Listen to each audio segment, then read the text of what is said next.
Welcome back to Ami's house.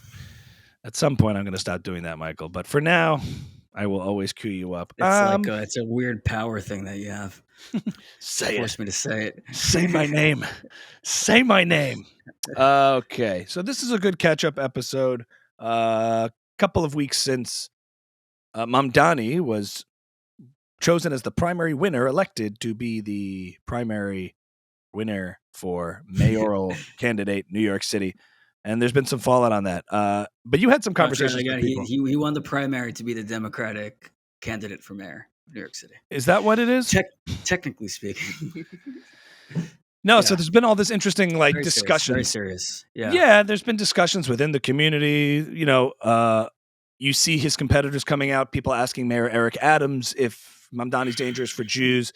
And of course, this conversation is always had internally, like paranoia, reality, paranoia. How much of this concern is manufactured? How much of it is just tribal and reactionary?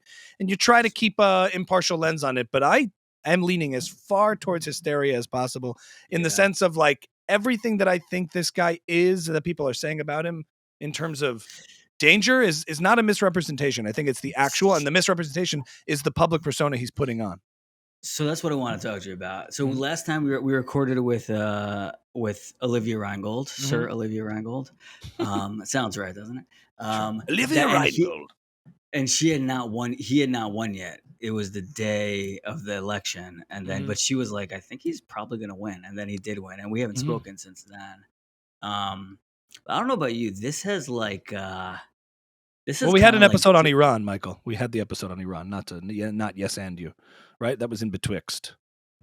I think this isn't interesting for anyone but us, but I think we had recorded that before. No, anyway, it doesn't matter. Let's think about this for at least 10 minutes. Whatever it is, yes, we're following up on our last. This is this has kind of like broken me, I think, in a way that nothing since October 7th had broken me. Okay. Like I feel like quite defeated by it. I don't know about you. In what sense? It feels like a moment where it's like hands up, like, hey, we tried telling you that there's a problem. We've been trying really hard since October 7th. Nobody wants to listen.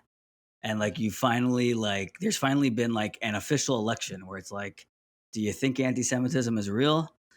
And you're like, no. And we're like, okay. See ya. That's how I feel. Like, I don't know what else you want us to do. Like, good luck. Who is that being geared towards? You're saying that message is coming back at you, or you're messaging it to them? Good luck to who? You or them? That's to like broader American youth culture. Well, that is what you're describing is what is so frustrating about this whole conversation. It's because when the chickens finally come home to roost and the barbarians are at the gates, we both sides say, I told you so. In other words, you say, you see, I told you. And they're saying, you see, we told you. There's nothing to worry about. And that's where this conversation breaks down. Because for the people who claim it's all just paranoia and overreaction by our side, when something like this happens, they try to demonstrate how it isn't really a problem. And we try to prove why it actually is a problem. You see, so it's not like events that come forward prove one side or the other. They end up driving the echo chambers further apart. And when bad things do happen, each side sort of blames the other. They say, you see, it's your paranoia that drove people to do bad things against you. Right. It's Israel's actions in defending itself that drove the world to hate you. And we're the ones who said, no, the hatred precedes that. And that's why we need to defend ourselves. Yeah. So that's why there's just a massive stall in the conversation. Yeah.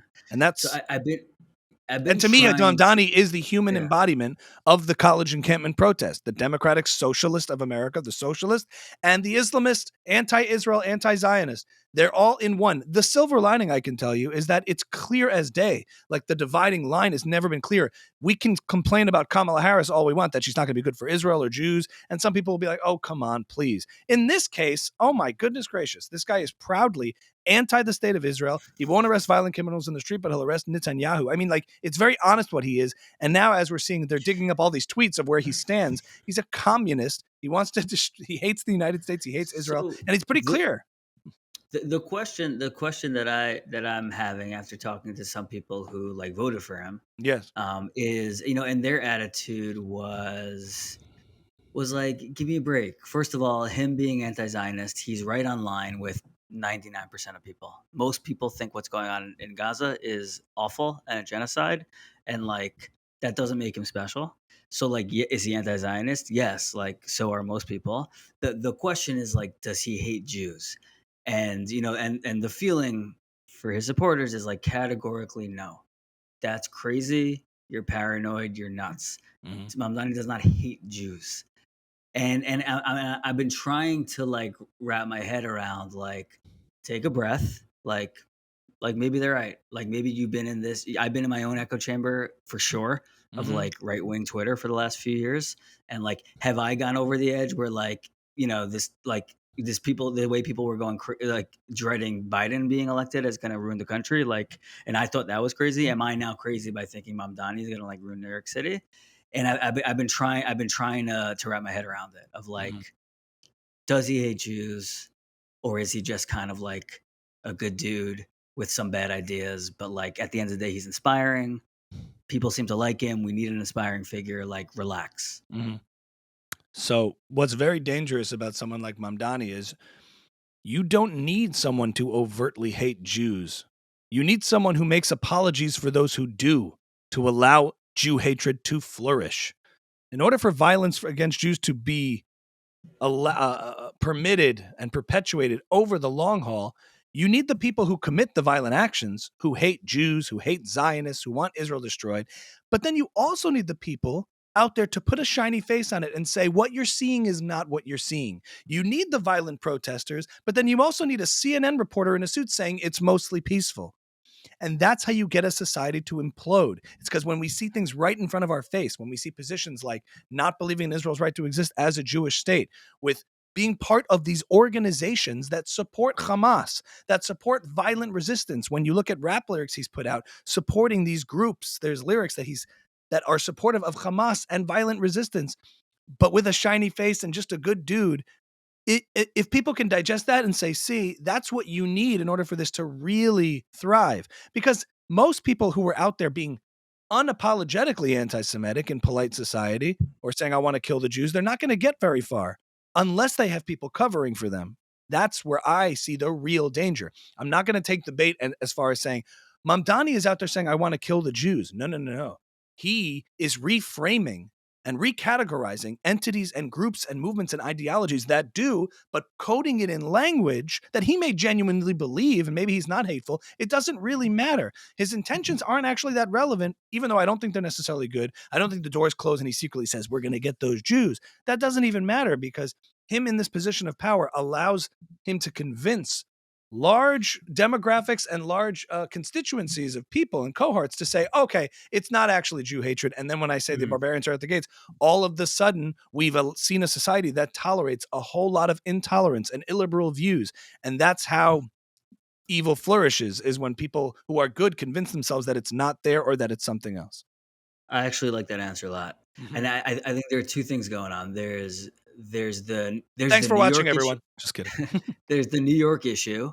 And for New Yorkers like you and me who don't live in New York and don't plan on ever living in New York, it's important. I'm in New York a lot, Michael. Come on. And then there's the sort of like macro, what does this mean for the Democratic Party issue?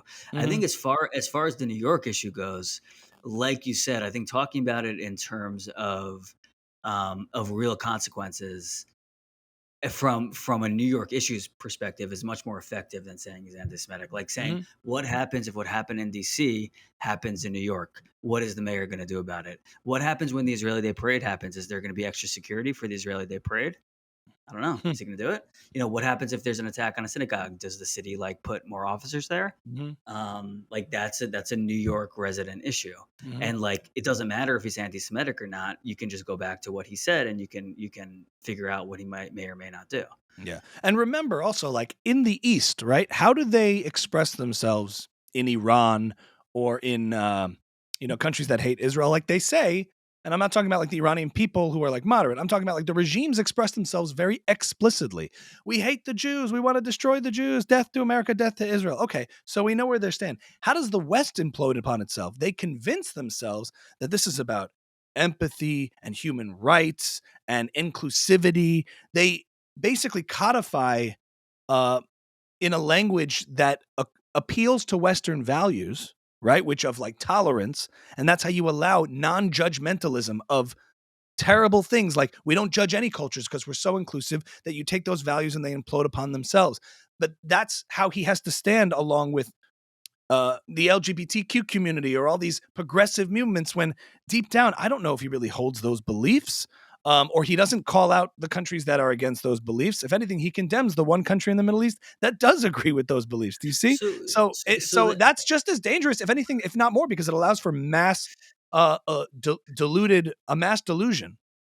to speak for him for a second, I'm Yeah. also confused about like, so cool. Like he calls for like globalizing intifada, and like if you're a thinking person, you understand what that means. Well, correction. Even He if you doesn't want to, call for that. He says, "I don't use that language, but I won't right? He condemn it." wouldn't condemn it, right? Yeah, he won't condemn it. But like, so like, I mean, what's the thought that he's like jihadist? Like he wants to kill Americans. He wants to like perform acts of terror in America. Like what? Like people who think that about him. Like what? Yeah, I was sort of like, what's his plan? His plan is to be like a secret American and then be, you know what I'm saying? Like it Yes. seems a little bit far fetched. Like Well, I don't even understand it that's really. that's the idea behind useful idiots. Like they are idiots but useful, and in the sense that they might not be willfully knowing what they're bringing in, but maybe they're using this idea of Islamophobia to shut down criticism of these things. Maybe he genuinely believes that this won't lead to that, or that socialism will bring about prosperity. Like I don't. Let's take the socialism because it Yeah. Yeah. takes that out of it for a second. I have an answer when you're finished also. I think I it, answered my own it, question. it's possible he believes that this will bring about prosperity and fairness and equity and doesn't realize it, or it's possible he's also just ignorant, or he's a grew up rich, nepotism with all of this stuff, and then fancies himself to feel virtuous on this crusade to make society better. All of the most destructive people in history like had this grand vision of improving the world. Pol Pot's Cambodia wanted to make an agrarian society, making society back to its basics, and they ended up rounding up all of the people who had glasses and shooting them in the wilderness Killing and having fields. killing fields and having mass graves because of this grand vision of making the world pure. Like remember how societies become fully depraved and do horrible things. It's not I because they believe they're the bad guys.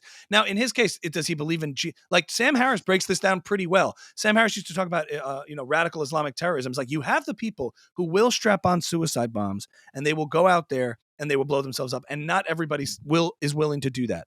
Beyond that concentric circle are like conservative clerics and imams who will encourage this kind of behavior, even though they're not going to do it themselves. And then one step past that, you have people who will say, well, there's a context here, and to condemn that kind of action is Islamophobic, and will provide this sort of layers upon layers of protection so that we can't actually identify and deal with the problem. Where Mamdani actually stands on those issues, maybe he will say the worst evils that are committed by Muslim terrorists are the fault of the West. But when you, like, as we've seen with Israel, like you take the agency and obfuscate away from the people who are actually responsible for violent actions, that also creates an inability to actually solve these problems and deal with them. And he's a part of that system. Go ahead. I What's your think answer? No, I think yes, but and I also think in his case it might actually be simpler, and like all you have to do is look at the like his rent freeze proposal. Mm-hmm. He ran on a platform of problems, of pointing out problems, not of solutions, right? Mm-hmm. And I think a lot of people heard what he said and said, "I feel seen, I feel felt. A vote for you is to show the country that my problem is real and Mm-hmm. needs to be solved."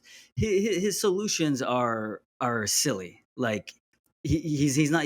Nobody thinks he can do anything he's talking about doing. The Mhm, rent freezers are already in place, mhm. but if you look at something like the rent freezes, I think it's the same thing as the globalized intifada thinking, which is that it's sort of like inconsequential. It's not thinking one step behind, one step beyond, Yes. like what you say. So he says like freeze the rent. Like talk to any economist. Freezing the rent makes all the other apartments go up. Like Mhm. if he freezes the rent, New York City will be less affordable. Right. One step beyond his solution, right? Like one step beyond globalized intifada. I bet you he doesn't even think about it. Yeah. He's not even thinking about what it means. He's just thinking like, is equality good? Yes. Globalized intifada. I won't condemn Mhm, it. mhm. I don't even think he's thinking that far ahead. You are mixing up 2 things, which is, like, his socialist economic policies and his No, but other it and the other stuff. But no, you're but it's the saying he's same. not No, thinking beyond phase 1. He's just saying yeah. exactly. So socialism, I agree, sounds great. I Mhm. want someone to make New York City more affordable by giving me better rent, or what? I'm Yeah, not living there, but like yeah. giving people better rent and making groceries more affordable. That sounds great. Like, how do you actually accomplish that? I don't know. I don't think he So knows either. if you read Globalize the Intifada on a certain level sounds great. Also, I want Palestinians to live like lives of integrity where they can achieve their dreams and be happy. That sounds great. Is globalizing the Intifada going to do that? I don't think so. right, I'm gonna You know what clip I'm up where saying? you said I'm gonna clip that part up where you said, "I want globalize the intifada. I want it." I just wanna put that out as a preview for But this I episode. will also condemn that language. Right. I'll do Well, both. I'll do both. if you read Thomas Sowell at all, I mean, he talks about all of this. One of his books is called, Basic Economics, Applied Economics, Thinking Beyond Phase 1. Like, it's always easy to point out these problems. One of the things he said that was really a gem of a phrase was, a lot of socialists, these people will look around and they will see that the things that are good are just natural and supposed to be there, and the things that are bad, there must be someone to blame. Mm. These buildings are just here. All this wealth and prosperity is here. That's a given. That's just supposed to be there. And then I see the inequities, the disparities, the suffering. That must be somebody's fault. Somebody must be at fault for this. And they don't actually apply the real causality of why things are the way they are, why we even have wealth to begin with, why some countries do better than others. It's just a given that there's prosperity and excess and material goods and services. That's just the way things are supposed to be. So he talks about that a lot and how not thinking beyond phase 1. Well, my intentions are good. Let's just Mhm. freeze the rent because rent is hard for people. So let's freeze it. And then aside from that being morally wrong because you're telling people what to do with their property, let's say you don't accept that premise. Beyond that, it's as if people are saying these arguments are new and refreshing. They're actually very old. And the reason they're not, they don't last is because they never Yeah. work. They always lead to failure. What's going to happen? Massive housing shortages and then the prices go up.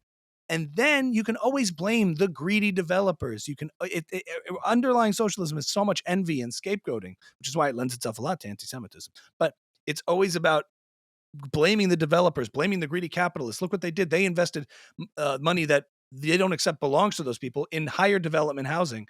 And therefore, lower income housing is just dried up or it becomes much more expensive. But the point is, yes, I agree with you. He doesn't think beyond phase 1 on any of these things. These are all just platitudes and proclamations that sound emotionally resonant It's and they're not and actually applicable in real life.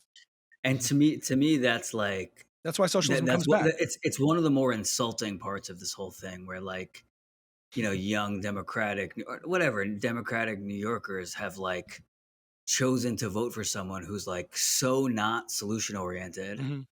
And like even for someone like that, they couldn't say the anti-Semitism is a bit of a deal breaker for me. Like Yeah. he's so ineffective. I understand he's inspiring, and I get the appeal of that, but like it's quite insulting. I find this It, entire experience it's insulting to who? To your intelligence? to Jews, Oh. I think, or to the Jews that support Israel. I guess I don't know. Mm-hmm. I mean, I think, well, I don't know what a Jew from Mamdani would say about it. But that brings me to my next I question, just which don't think is he's getting pressed. Yeah, go ahead. He doesn't get pressed enough on why, what does he believe about, like, Islamic he's extremism? slick. What does he believe He's about? very slick. Yeah, but the press He also gets doesn't really know how to pressed. press him. What I'm saying is, like, nobody asks him what he would do if a group of people attacked people because they were Zionists as opposed to Jews.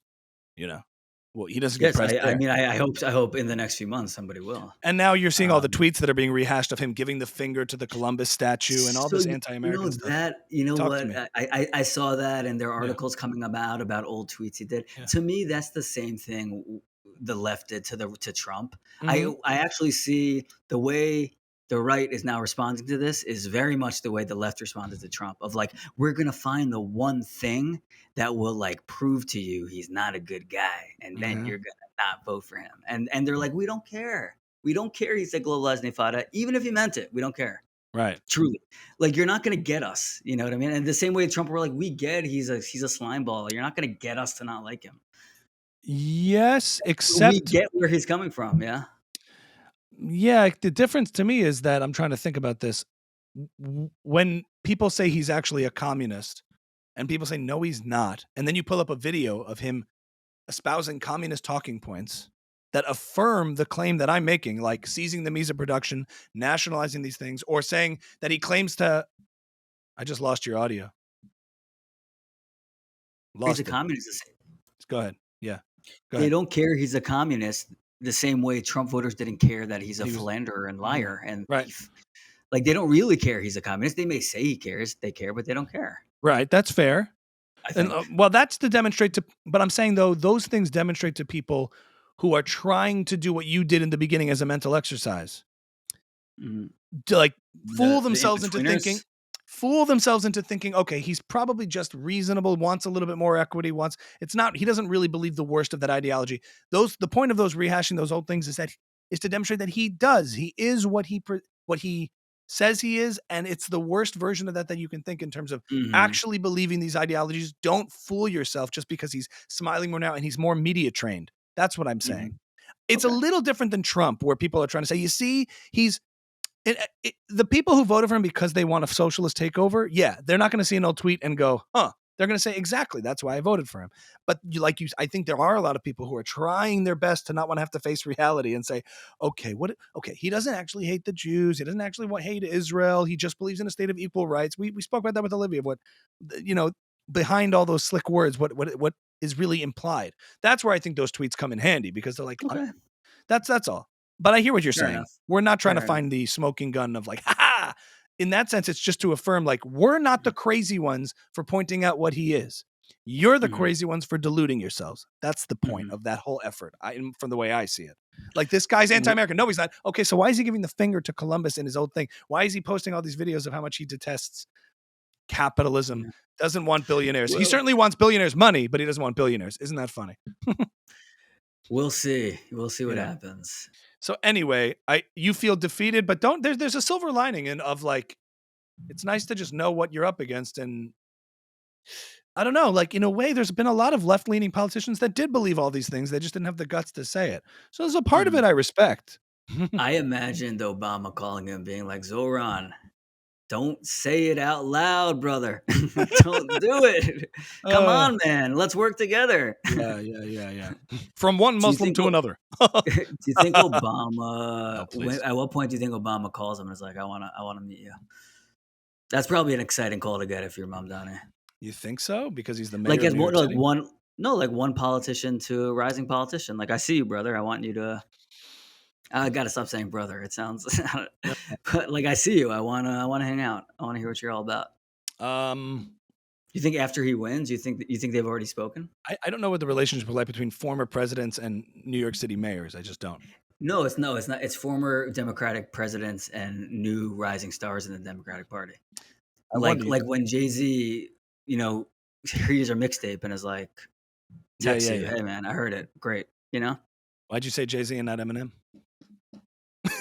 I don't think Eminem helps anybody. He only gave 50 Cent his entire career.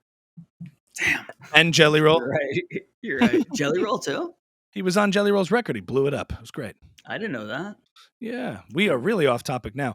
But anyway, in-house Eminem expert, I really should know that. Yeah. Anyway, we're kibitzing around, but at the end of the day, I wonder: do you think Obama's happy about this, or I think probably. You think he's happy about this trend of his party? I think. It's interesting. I forgot who said this, but the Democratic Party was here 10 years ago when Bernie had that surge in like 2015. Yeah, this is what people wanted. Yeah. And then it was actually Obama who put the kibosh on it by saying, not you, Bernie, it's Hillary. And he sort of like set them back like a decade. And now they're finally coming back to like what has already been here. Yeah. So I wonder what he wants. I wonder if he's like, yes, I like this like community grassroots, socialist leaning anti-Israel thing. But also he's obviously a creature of the establishment. Like he understands that. I wonder if he's like, this is bad for the establishment and bad for what we're trying to do in the Democratic Party. I don't know. It could be that he's that centrist everybody thought he was in the glory days, or he's like, this is what I wanted to do. I wish I could have said what he said. Yeah. But I don't know. Yeah. He's kind of irrelevant, and I think he wants relevance and power, but he doesn't have it anymore. So now Michelle and her brother Obama? are out on the podcast circuit making it happen. Have you been watching that? No, what's going on with that? I don't know. I think they started a podcast, Michelle Obama and her brother. But Michelle, a brother? yeah, but going forward, I do see things going one of two ways. For one thing, there's a couple of elements that really concern me. One is that all of the Democrat establishment, moderate centrist candidates, and politicians, to the extent that there are left, are going to get primaried from the left, because you're going to see, look, these socialist movements, grassroots, that's what works. That's where the energy of the party is, and they're just going to eventually cave completely to say, we'll work with you. This is where the younger generation is, and you're going to get even further movement to the left to get a 2028 presidential candidate who's proudly socialist. Like I could see it going that way. That paired with, I see this weird like religious war going on out there. Haven't you seen how it's so much more back in fashion of like Christians versus Muslims versus Jews debating theology, who's got the right God? These are conversations that to me died in the early 90s, like mid 90s, and now they're so back where people are debating, well, you don't accept Jesus, well, you don't accept this, who's the right prophet, who's the right this. If you're on the internet and you're following this stuff, like religious tribalism seems to be at an all-time high, not of all time, but like more recently, it seems to be coming back with a vengeance, in a way that it had been kind of put to bed for a long time. I used to feel like, okay, everybody, you do you, it's okay. And now I think with a lot of, on the one hand, degeneracy on the rise, there's like this, return back to Christian ethics, and like younger people getting more religious and going to church, which is positive. But then you have the distortions of that in what Candace Owens is doing, or Tucker, where they're pitting religious factions against each other, and trying to say those Jews disgusting, they're not the chosen people, Christians are the chosen people. And I those are the two elements of the far left ascendancy of like the Democratic side and the tribalism on the religious side that I see happening at the same time. And that's a more macro observation, but I don't know. How do you feel? Do you see that coming? Like the religious tribal wars, like further creating these like fissures and fractures? I lost you on the audio. Thought about it, and I don't think I've seen it so much. Where do you see that coming into play in like an election? Well, I think on the one side, what's really concerning about it is on the one side you have the political, like what I thought the woke bubble of the left kind of bursts in the Trump victory of 2024, but what it really was Trump's populist victory. The same mechanism is populism, is charisma, not a set of principles that people are like committed to. And you see that with the woke right. They're not really capitalistic. They're not really about protecting freedom. They're tribal. And they liked what Trump was when it was useful to them. And then they're kind of moving away from that into sort of this religious, tribal, Christian nationalist corner, right? Which is bad for Jews. They certainly other Jews in that category and see them as the enemy. And then on the far left, you have this other faction, which is almost a religious, like the adoration for Mamdani, I see as like almost a religious faction. They're secular because they hate, organized religion, and they hate America, and that's not good for Jews either, and that's where I feel completely concerned, is like we're alone in sort of this fight for Western values and Jewish values. So I suppose best case scenario is there's a candidate in the next presidential election who's like, I can see a coalition in the middle, people who are like, this is gross. Whether I'm on the right or left, let me try to move towards the middle. Worst case is like, I think JD Vance is pretty well positioned to be like, I'm your Christian president, and AOC is pretty well positioned to be like, I'm your socialist president. Yeah, and like let them fight it out. JD, I think it's going to be a JD AOC. Let's put election that coming down up. here. I'm waving my hand so we can go back to the old episodes and say, in this episode, Michael predicted who would be the ticket, who would be running against each other. Thanks for watching, everybody. We will now be joined by a very special guest to discuss this topic further. Okay, very excited to have returning champion to Ami's House podcast, Shabbos Kestenbaum, coming up, moving on up in the world, coming to us live from the PragerU studios in Los Angeles. Shabby, welcome. Good to be with you guys. When we met you, you were a mere plaintiff. Now you're a host of a show. Yes, I'm what's called a PragerU personality, so I've really moved on up. How many red pills have they given you upon your first day? No comment. Not the whole thing. You'll go full woke right, but you wake up in a matrix chair at PragerU. And Dennis is there. Everyone's there like, welcome. He's completely bald, no hair. Oh my gosh! They put him in a suit for the first time. Okay, let's get down. Let's talk. Let's right down to business. In this episode, Shabbos, we are discussing all things Mamdani. Before we get to the meat of it, though, you've been making a lot of rounds on the press circuit. How has that been in general? Just catch us up. Since last time, as Michael mentioned, you are notable as the guy who sued Harvard, but now you're making a name for yourself out there, offering commentary and insight on all sorts of issues, especially the Israel stuff.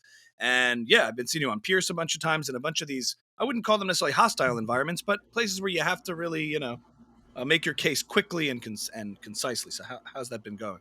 Yeah, it's definitely a new environment because a show like Piers Morgan or Al Arabiya, which is a Saudi Arabian equivalent of Al Jazeera, they're looking for the 30-second soundbite. And if you don't have that 30-second soundbite, they will either cut you off or they will challenge your point immediately. Obviously, there's a bias within the mainstream media against pro-Israel voices, pro-Jewish voices, but that's just how the game is played. I'm not necessarily complaining. All it means is that when you go on these shows, you have to know that you are perceived as the enemy, right? You are perceived as someone that they're trying to trip up. They're looking for the gotcha moment.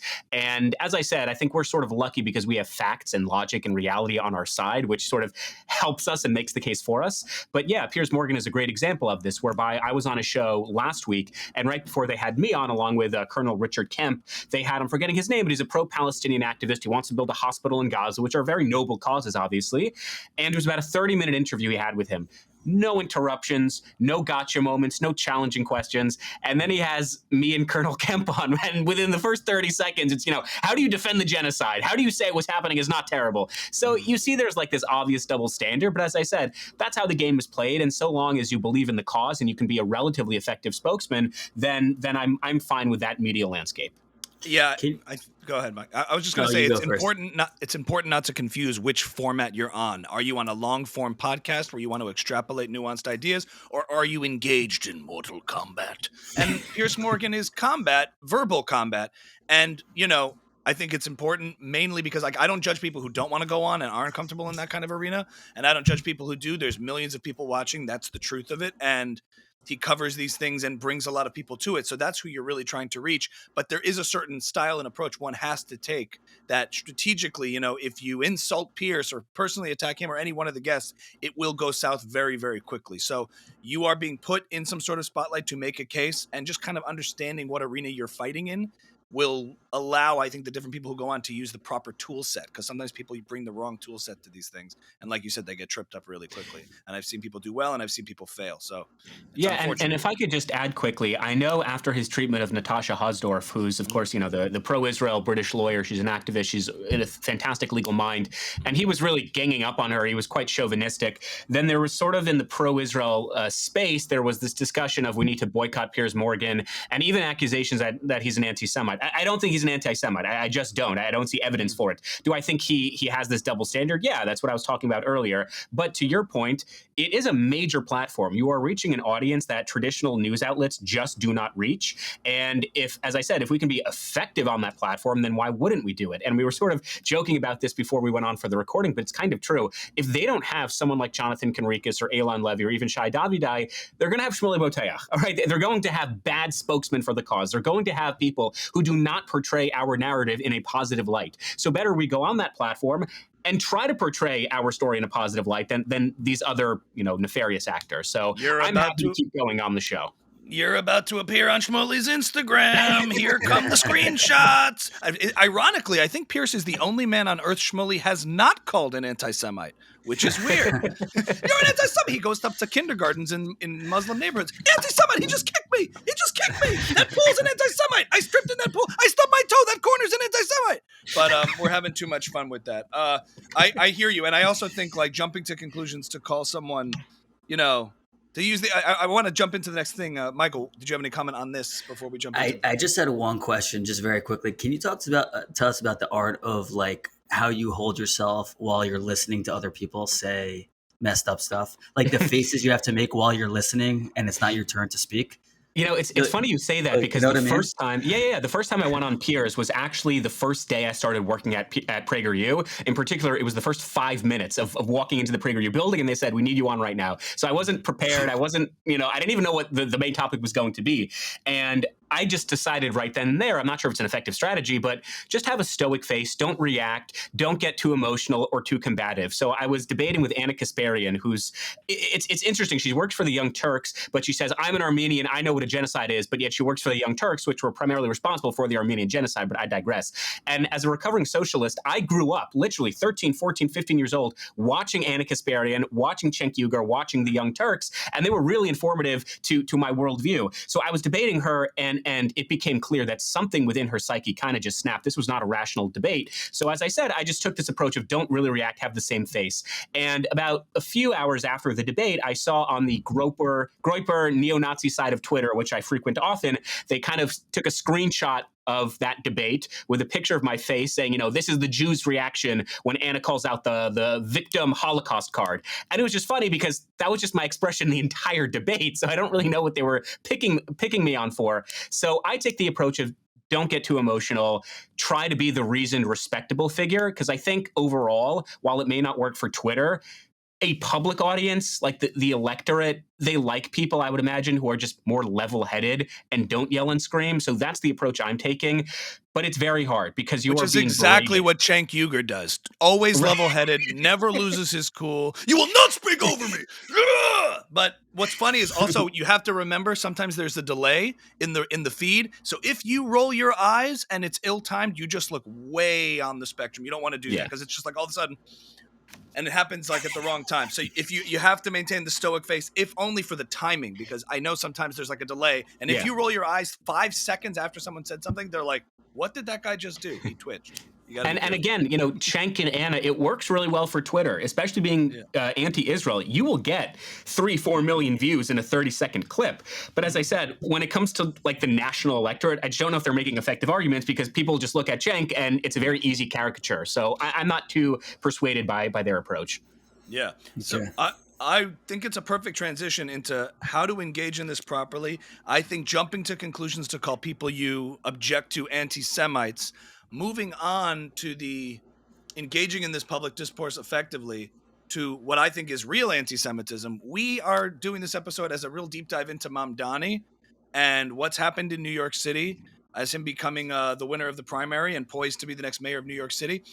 I think it's an interesting time where I think you're right about Pierce and people jumping to conclusions because they objected to how he treated Natasha, which I think was fair. And I think actually it looked worse for him and Dave Smith in that episode. Yeah. Why bring two people to an arena to compete and be the referee and not let one team compete at all? It doesn't make the other side look good. It does no favors. I think Dave even knew that, even though he wouldn't admit it. Besides that, jumping to call him an anti-Semite, I don't think is productive or true.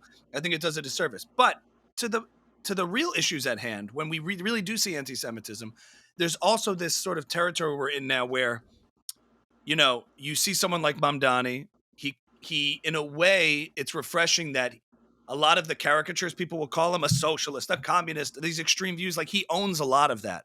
But what he doesn't do explicitly is say, walk around the streets as someone of the left, of the socialists, and say, I hate Jews. At the same time, that doesn't necessarily mean, I don't think he's not anti-Semitic or is animated by these anti-Semitic, anti-Zionist ideas, but it behooves us to be very precise, and discerning in how we do this and call out what we think are problematic. So in your mind, what is What are some of the things about Mamdani that just jump out to you as, for me, he's the human embodiment of the college encampment, the socialism, the radical Islamism, the anti-Zionism. But in your estimation, when you're criticizing him, how do you do it in a way that's constructive, that doesn't just go on deaf ears and turn people off? Oh, he's just calling another guy an anti-Semite. Yeah, I'll use a dirty word, which is context. Let's back up for a second. On the night of the election, or the Democratic primary at least, I was actually pretty confident that Andrew Cuomo would win. I didn't think that Mamdani had a large enough coalition. Obviously, I was dead wrong on that.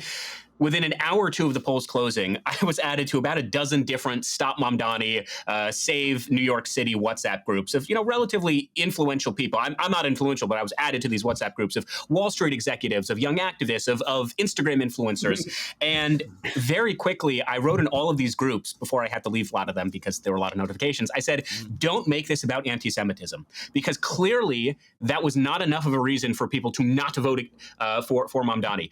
This race in November cannot and should not be about anti-Semitism. It should not even be about Israel. And the fact that Mamdani says he's going to arrest Benjamin Netanyahu if he comes to New York, which A, he has no jurisdiction over, and B, he would never do. It needs to be about the fact that his policies are so wildly destructive for New York City. And what's great about socialism is it has a 100-year history of failure. So you don't have to take my word for it as a right-wing, conservative, PragerU, MAGA fascist. Just look at Mamdani's own campaign website. He talks, for example, about the need to freeze all of the rents. That would kill any incentive property owners, land developers have to A, building new property, or B, developing the property or maintaining the ones that they currently have. He talks about the need to run city-owned grocery stores. They did this in Baldwin, Florida in 2019. Less than 5 years later, it shut down. The core component of market capitalism is incentives. You have to incentivize people to do things.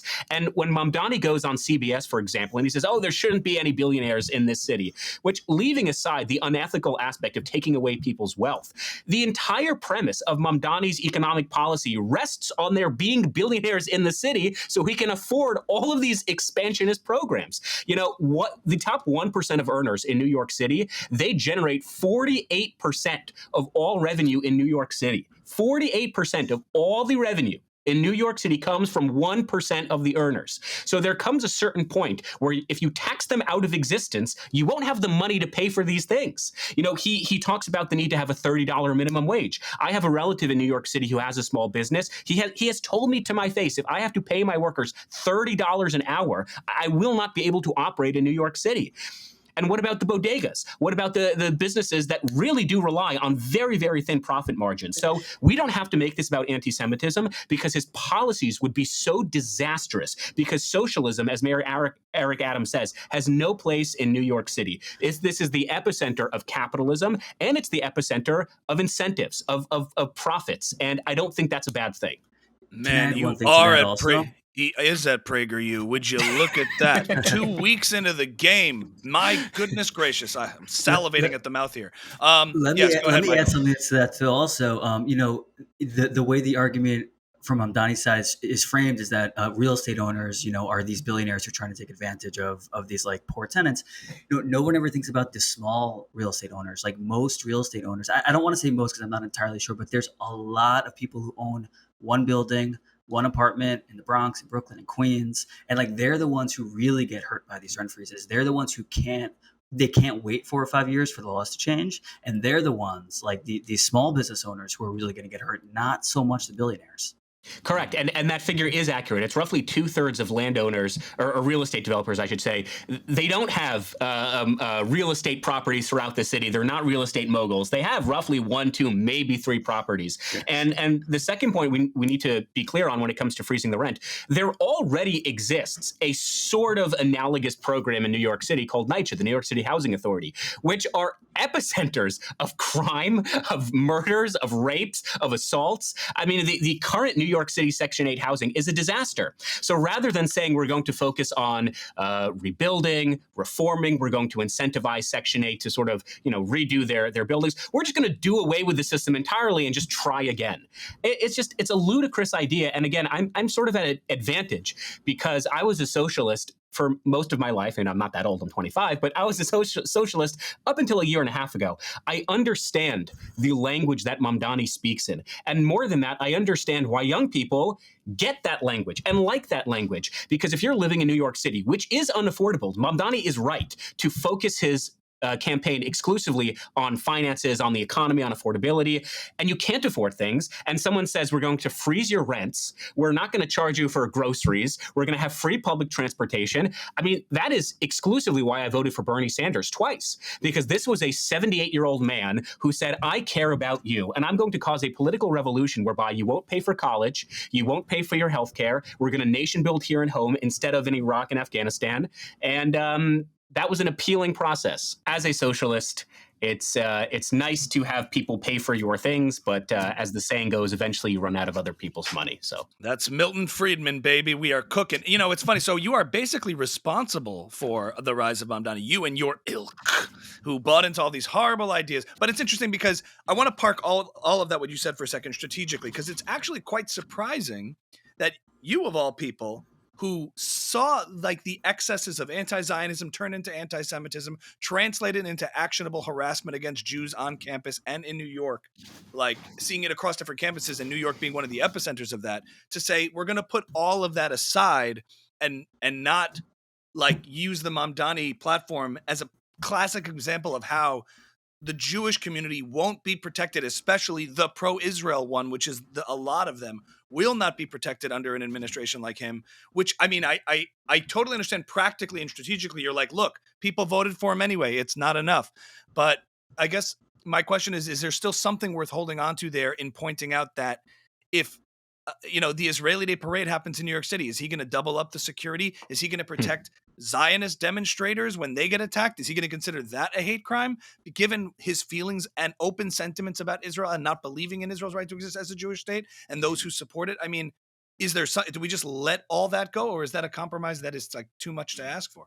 I think it's yes and no. American politics is the art of the possible. You have to be pragmatic. So it was not enough of a reason to put forth Andrew Cuomo as the nominee to exclusively talk about anti-Semitism and anti-Israelism. I wish it was, but it isn't. But as I said, one of the positive things about Zohran Mamdani is he is essentially a smorgasbord of bad ideas that it becomes quite easy to convince a diverse coalition of New Yorkers why he would not work for diverse reasons. So you can go to the bodega worker and tell him that, sitting in grocery stores would kill his business. You can go to real estate owners, property developers, and tell him why a rent freeze would kill his businesses. You can go to the Jewish community and tell them everything you just said about the Israel Day Parade and the college campuses and the protections at synagogues. I think what we need to do, and again, I made this very clear in all these different WhatsApp groups where so many people from many different sectors of the city were coming together scrambling to figure out how to stop him. I said, we need to develop a message that works for particular communities. So yeah, for the Jewish community, we should absolutely focus on the anti-Semitism. I would agree with you. I think that's an issue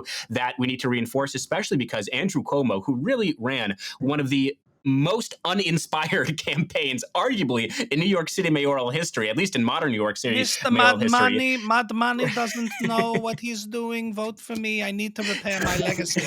Exactly. I mean, let's really get into the brass tacks here. Borough Park in Williamsburg, ultra-Orthodox enclaves of Hasidic Jews, they remember Andrew Cuomo as the guy who killed all their grandparents during COVID. Because if you remember, Andrew Cuomo told the nursing homes that you have to accept COVID-positive patients. And even when the nursing home said this will be a death sentence to our residents because there's no way we can safely protect the other residents, he said, too damn bad.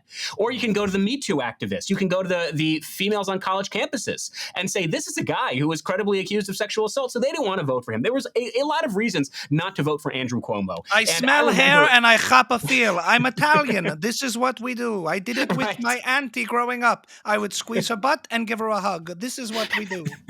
Yes. Exactly.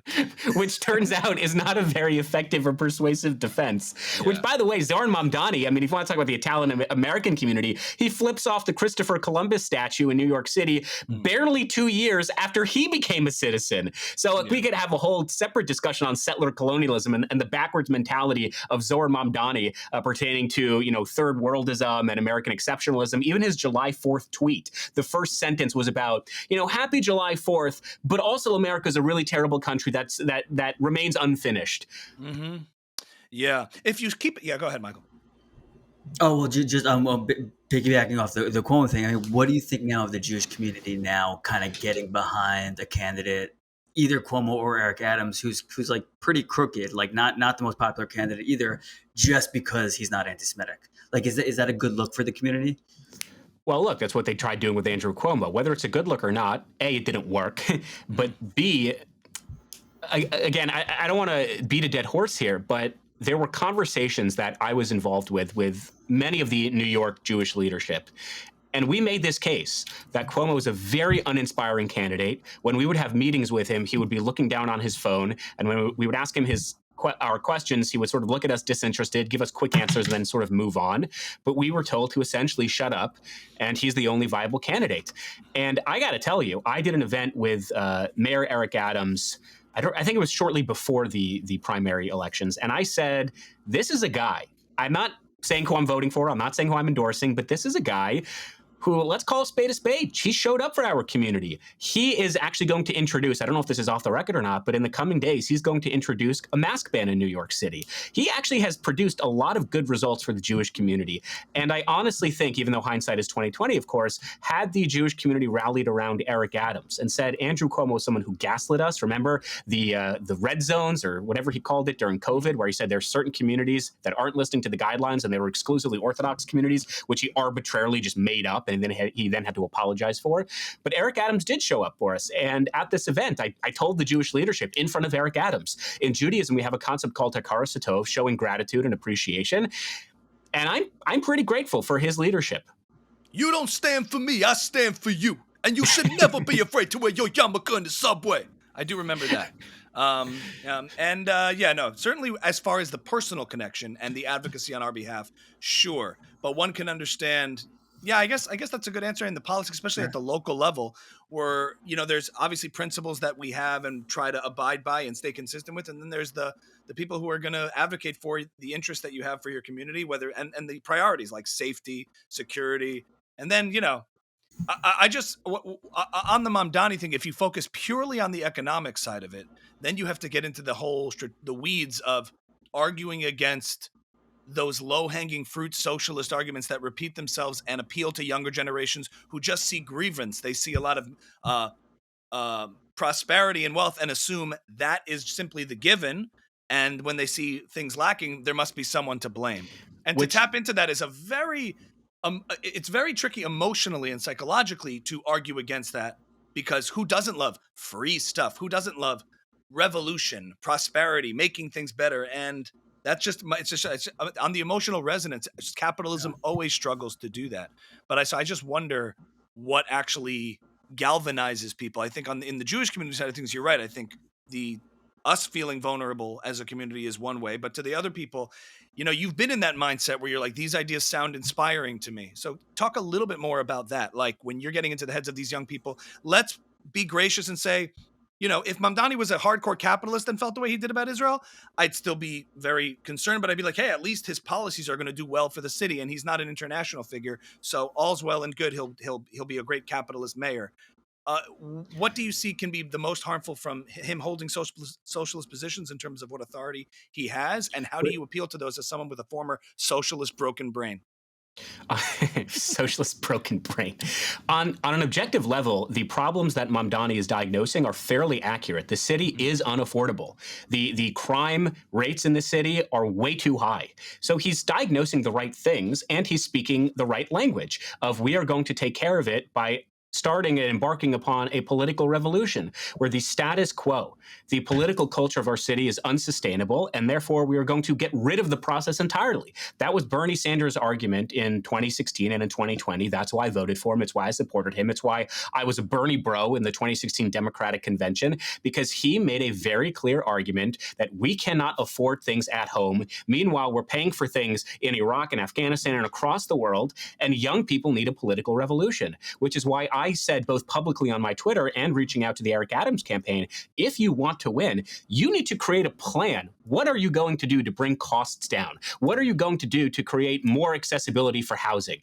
To simply say, well, I'm not the socialist, that doesn't work anymore. Because whereas for older generations, socialism was a pejorative, it was an insult to be called a socialist, Zohran Mamdani takes that label with pride. You want to call him a Muslim socialist? He'll say, damn right I am. And as we've seen based on the primary results, it's an effective argument. He owns his positions. Eric Adams, it's unclear what his positions actually are. Again, I would still sympathize with Adams more than Mamdani, simply because Adams would describe himself as a capitalist, and Mamdani obviously doesn't.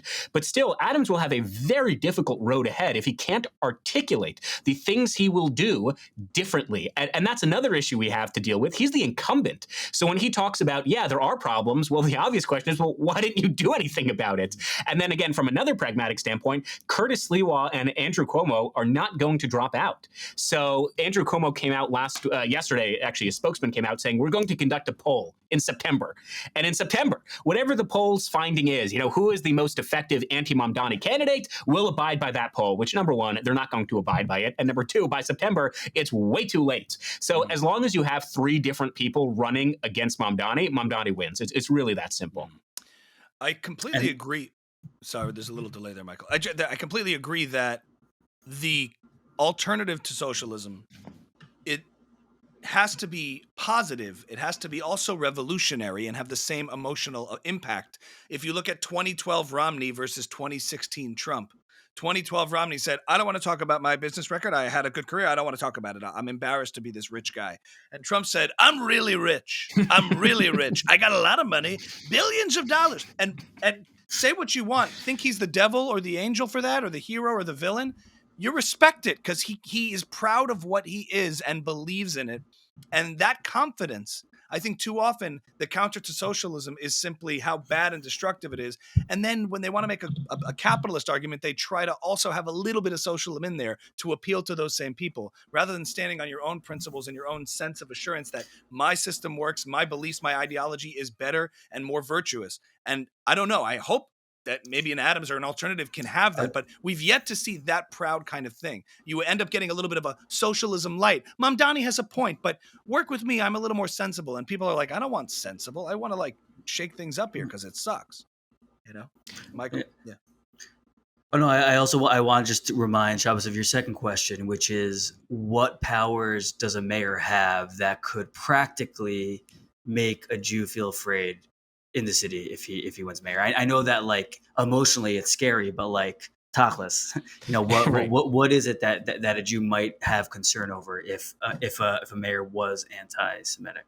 Well, I think they're practical concerns. So nonprofit security grants, for example, in many cases don't just come from the federal government, they also come from the city government. So if you have a candidate like Zohran Mamdani who says, all these synagogues that have Israeli real estate sales, they don't need city protection because that goes against international law, which it doesn't. But why should I support that? Why should the city support that? When it comes to, as you said, the Israel Day Parade, why should we devote thousands of New York City police officers and resources to a parade that promotes genocide and settler colonialism and apartheid?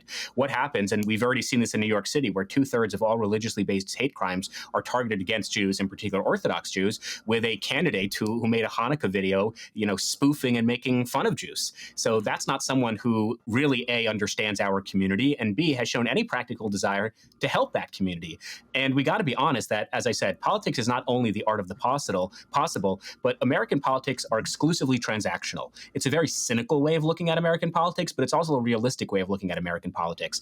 All presidential campaigns, all the way down to mayoral campaigns, they make concessions to constituencies and they make concessions to communities in the same way that Zohran Mamdani made concessions to the LGBTQ plus community, to the African American community. He needs to make concessions to the Jewish community. His own community, the African American community. But yes, right, right. His brothers on the Black community. He wrote that on the college app. I'm African American, but keep going. And by the way, maybe I shouldn't say this. When I applied to Harvard, I wrote that I was gay. which I'm not. Why did I write I was gay? Because I knew that in the DEI world, it'll help. So why the hell not? But at least I'm honest enough whereby I know that it's a game and I know it's a bunch of BS. And I wish, if I was in control, that we could do something about it and we could get rid of that system. Zohran Mamdani pretends that there's virtues in DEI and there are virtues in affirmative action, while at the same time, subconsciously or internally, he knows it's a bunch of bullshit, but he'll try to game the system anyway. The Harvard admissions board really screwed up when they let you in. That was a huge mistake on their part. They're like, you know what? We're looking at your application, Shabbos. You're going to have to prove it. Prove it. Bring him in. Fernando, like you to meet Shabbos. Wow. Let me just prove it. I always joke that I don't know if Harvard was anti-Semitic pre-October 7th. They're definitely anti-Semitic after October 7th because they're thinking like, we let this Jew in. They gave me a full scholarship, and he thanks us by suing us. So I can't imagine they like us too much. Well, you know what? If they're not anti-Semitic, they're definitely homophobic after what they did to you, Shabbos. All right. Well, this is a segment as part of the episode that wraps it up for today. Thank you for your insight and congrats on the shows coming up. We look forward to seeing a lot more of you. Shabbos Kestenbaum of Prager University. Keep at it, man. You're doing great work. Any announcements? Because we're looking for alternative mayors here, Shabby. And I know you just got to LA, but if we want to make a news on this show on Ami's House, now's the opportunity. What do you say? PragerU is a nonprofit, and I will leave my personal political decisions for another time. But thank you very much for having me. Fair enough. Thank you for joining us on Uncensored. Ami's House. We appreciate having Shabbos Kestenbaum. Back to the show, ladies and gentlemen. Thank you, guys. Thanks, Shabbos. All right. This was a lot of fun. Thank you very much. Dude, good stuff. I'll be in touch. Thanks for doing this, man. Congratulations on the show also. Yeah. Thank you, guys. Always happy to participate. So thanks again. Thank you. Good stuff. Should we watch this clip and talk about it for the last few minutes? Yeah, for the last segment, once again, every couple of episodes, a Rogan clip, let's set this up a little bit, goes around and upsets all the pro-Israel side these days, which I understand. I'm one of them, but I think there's a better reaction to this. Let's roll the clip, Michael. Whole thing where kicking people out of Palestine is such an inconvenient story today when people are talking about Israel and Palestine and the conflict. They do not like talking about what happened in 1948. Yeah, and I think it's important. Like I think for us to reach some kind of peace, which is really hard to talk about when you see what's happening in Gaza, even yesterday, the people that were waiting for food got bombed. Yeah, it's insane, and no one wants to talk about it. Right, but if you do talk about it, you're anti-Semitic. Which is so strange. Like I don't know how they wrangled that. It's been hard for me in tech because like probably the only prominent Palestinian in tech that is talking about it, and so that's. Do you get pushback? Oh, of course. Like what do people say to you? Anti-Semitic. How is it anti-Semitic? I criticize the state of Israel. Our position, every moderate Palestinian that I know, their position is like two-state solution. We need the emergence of the state of Palestine. And that's the best way to ending the occupation is the best way to guarantee peace and security even for Israelis. Michael, should I go first? Okay. I just want to make sure your audio is coming in. It keeps dipping in and out. But when I watch a clip like that, there's a difference at some point in the evolution of one's forming an opinion where it's very clear that at one point, if Joe Rogan was ever curious about this conflict in sort of this snapshot of a 2-year period where people were kind of coming into it and becoming more affiliated about what was going on, then it morphs into, okay, I have formed my opinion. Whatever narrative or whatever perspective has gotten through, and that is what it is. Now, it's very easy to be angry at Joe Rogan personally for holding those views. We've always taken a different approach when we talk about this. I can be upset about the fact that he holds those views. I'm not necessarily angry with him personally for holding those views. He's also talking to a Palestinian who has their own unique story, their own anecdote, which very well could have a history of trauma and suffering that I don't think anyone should deny, no matter how pro-Israel you are. Everyone, like he tells the story on the episode of how his parents were once in Haifa and were kicked out. And so I'm not denying that person's individual story either, but it is upsetting to see that's the narrative that Joe Rogan now believes as fact and believes what I think is a very incomplete story. He accepts just as fact what happened in 1948, and no one wants to talk about it. It's first of all, everybody nonstop is talking about it. Everyone nonstop for the last 2 years is talking about it.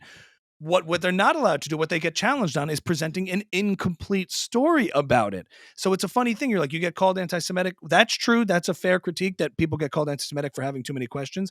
But it's also true that when people have a counter narrative, they're called monsters, Zios, fascist pigs, disgusting genociders. So who has the monopoly on distorting this conversation? And I'm like, it's always presented so incompletely. Even him talking about what happened in Gaza, as if I accepted whole cloth that what happened in Gaza yesterday was a bunch of people were rounded up going for food and just shot. Like, I just accept that coverage, that headline, like, without even realizing, like, what strikes me as odd is that there's people on both sides of this who you trust, who are good people, who want good things.